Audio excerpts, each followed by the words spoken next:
ভাৰতৰ ইতিহাসৰ পাতত উজলি থকা এটা সোণালী দিন আজি কাৰ্গিল বিজয় দিৱস।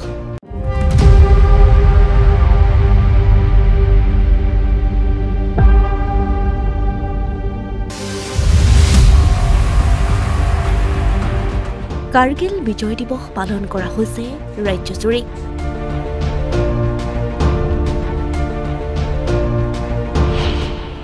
ভাৰতীয় সেনাৰ ত্যাগ আৰু দেশপ্ৰেমৰ প্ৰতি সন্মানৰ বাবে উৎসৰ্গিত এটা দিন।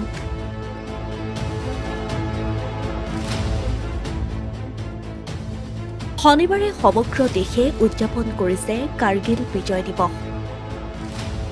1999 চনৰ 26 জুলাইৰ দিনটোত ভাৰতীয় সেনাৰ ইতিহাসত সোণালী আখৰেৰে খোদিত হৈছিল এই বিজয়।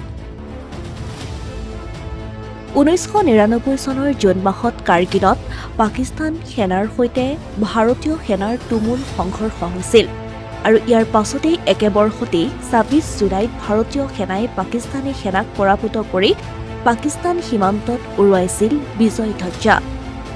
কেইদিন ধৰি উক্ত দিনটো পালন কৰি অহা হৈছে কাৰ্গিল বিজয় দিৱস হিচাপে।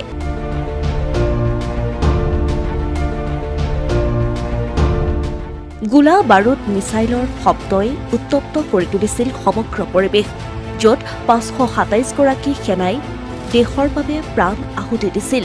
আহত হৈছিল 1363 গৰাকী সেনা জোৱান। এইসকল শ্বহীদ সেনাৰ সমান্তৰালকৈ জীৱনৰ বলিদান দিছিল অসম সন্তান বীৰ শ্বহীদ কেপ্টেইন জিন্তু গগৈয়েও। 11 দিন পৰ্যন্ত মুখত এটুপি পানী নিদিয়াকৈ যুদ্ধত অৱতীৰ্ণ হৈছিল ভাৰতীয় জোৱানসকল।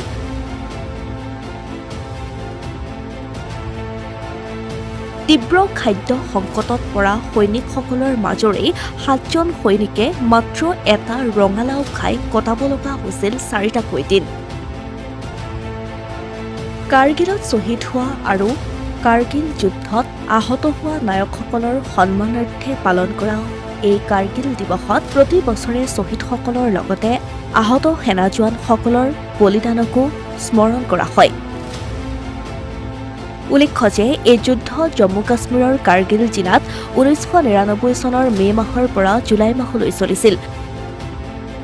60টাকৈ দিন ধৰি চলা এই যুদ্ধত শ্বহীদ হোৱা ভাৰতীয় সৈনিকক কাৰ্গিল বিজয় দিৱসত স্মৰণ কৰা হয়।